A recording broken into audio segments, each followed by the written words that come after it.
Bismillahirrahmanirrahim. Assalamualaikum warahmatullahi wabarakatuh. Alhamdulillahirabbil alamin. Assalatu wassalamu ala Rasulillah. Segala puji kehadirat Allah Subhanahu wa taala, Tuhan semesta alam serta pencipta langit dan bumi, dan juga sholawat untuk Nabi besar Muhammad sallallahu alaihi wasallam sebagai bentuk cinta dan penghormatan kita kepada beliau. Kematian adalah kepastian bagi setiap makhluk hidup. Meskipun kematian itu pasti, banyak orang merasa belum siap jika dipanggil oleh Allah Subhanahu wa taala. Ada yang merasa belum siap karena masih banyak dosa, dan ada juga yang belum sempat bertaubat kepada Allah. Namun ada 5 golongan yang justru merasa bahagia jika segera dipanggil oleh Allah Subhanahu wa taala.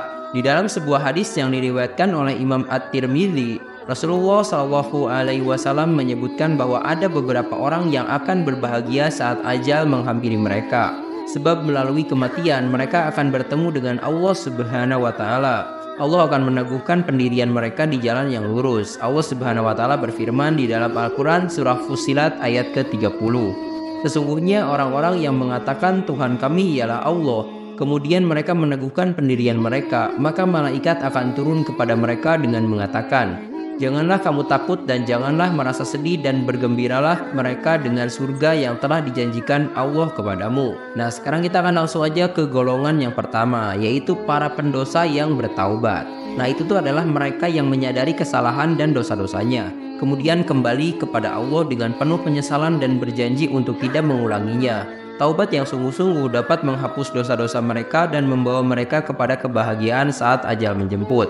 Nah, ada beberapa contoh amalan yang bisa kalian lakukan juga. Yang pertama, istighfar dan doa taubat. Membaca istighfar dan doa-doa taubat setiap hari, seperti astagfirullahaladzim, aku memohon ampun kepada Allah yang Maha Agung. Atau mungkin untuk doanya, Rabbana dzolamna anfusana wa ilam taghfir lana wa tarhamna lanakunana minal khasirin. Ya Tuhan kami telah menganiaya diri kami sendiri, dan jika Engkau tidak mengampuni kami dan memberi rahmat kepada kami, niscaya kami termasuk orang-orang yang merugi. Terus untuk contoh amalan yang kedua, kalian juga bisa melakukan sholat taubat, menunaikan sholat 2 rakaat dengan niat memohon ampun kepada Allah. Untuk amalan yang ketiga, memperbaiki diri, berusaha untuk meninggalkan kebiasaan buruk dan menggantinya dengan perbuatan baik, seperti membantu sesama, berinfak, dan juga menjaga sholat 5 waktu. Allah Subhanahu wa taala berfirman di dalam Al-Quran surah Az-Zumar ayat ke-53 sampai ke-54. Katakanlah, wahai hamba-hambaku yang melampaui batas terhadap diri mereka sendiri, janganlah kamu berputus asa dari rahmat Allah. Sesungguhnya Allah mengampuni dosa-dosa semuanya. Sungguh, Dialah yang Maha Pengampun, Maha Penyayang. Selain itu, Rasulullah SAW juga bersabda, orang yang bertaubat dari dosa seperti orang yang tidak memiliki dosa. Hadis riwayat Ibnu Majah. Nah, sekarang mari kita lanjut ke golongan yang kedua, yaitu orang yang beriman teguh. Orang beriman yang teguh adalah mereka yang konsisten dalam keimanan dan amal soleh, tidak tergoyahkan oleh godaan dunia maupun kesulitan hidup. Mereka berpegang teguh pada ajaran Allah dan Rasul-Nya hingga akhir hayat. Nah, untuk contoh amalan yang bisa kalian lakukan, yang pertama tentunya mendirikan sholat 5 waktu, menjaga sholat 5 waktu dengan khusyuk dan tepat waktu. Contoh amalan yang kedua, berpegang pada Al-Quran dan Sunnah, mengkaji, memahami, mengamalkan ajaran Al-Quran dan Sunnah Rasulullah dalam kehidupan sehari-hari.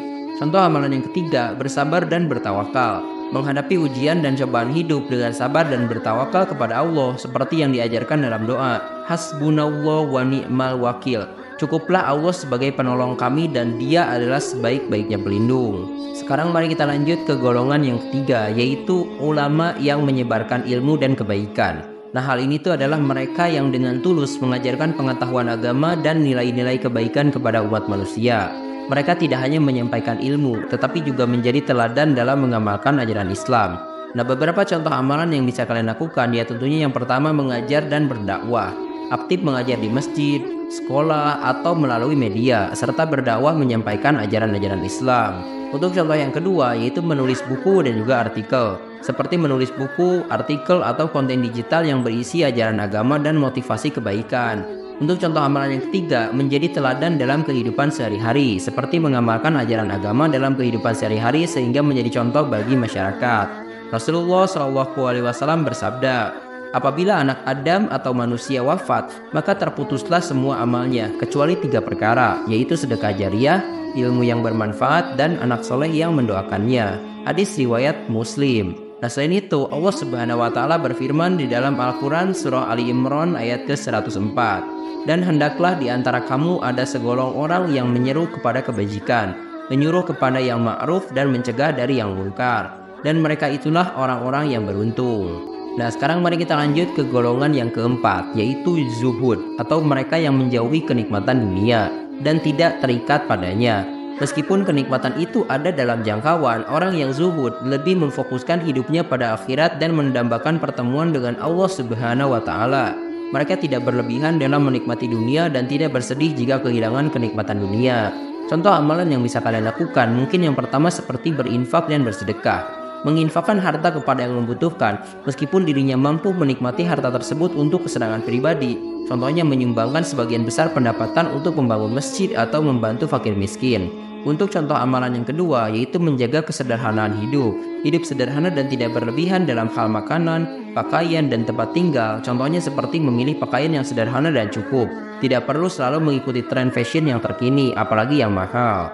Untuk contoh amalan yang ketiga, yaitu mengutamakan ibadah daripada kenikmatan dunia.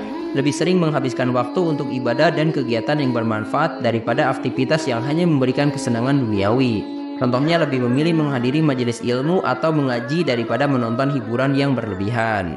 Allah Subhanahu wa Ta'ala berfirman di dalam Al-Quran Surah Al-Hadid ayat ke-23. Agar kamu jangan bersedih hati terhadap apa yang luput dari kamu, dan jangan pula terlalu bergembira terhadap apa yang diberikannya kepadamu. Dan Allah tidak menyukai setiap orang yang sombong lagi membanggakan diri. Nah, selain itu, Rasulullah SAW bersabda, hiduplah di dunia seakan-akan kamu akan orang asing atau pengembara. Hadis riwayat Bukhari. Nah, sekarang mari kita lanjut ke golongan yang kelima, yaitu hamba yang ikhlas dalam amal ibadah.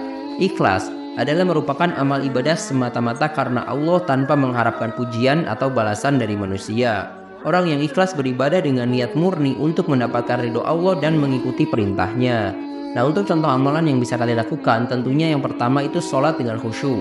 Menunaikan sholat 5 waktu dengan penuh kekhusyuan, mengarahkan hati dan pikiran hanya kepada Allah. Contohnya ya menjaga sholat di awal waktu dan juga memperbanyak doa serta zikir setelah sholat. Terus untuk contoh amalan yang kedua, yaitu bersedekah tanpa pamer. Memberikan sedekah secara diam-diam dan tidak memamerkannya kepada orang lain. Contohnya ya memberikan bantuan kepada tetangga yang membutuhkan tanpa harus mengumumkannya. Terus contoh yang ketiga, mungkin bisa berpuasa sunnah. Melakukan puasa seperti puasa Senin Kemis atau puasa Ayyamul Bid, mungkin tanggal 13, tanggal 14, tanggal 15 setiap bulan Hijriah. Dengan niat mencari keridhaan Allah Subhanahu wa Ta'ala.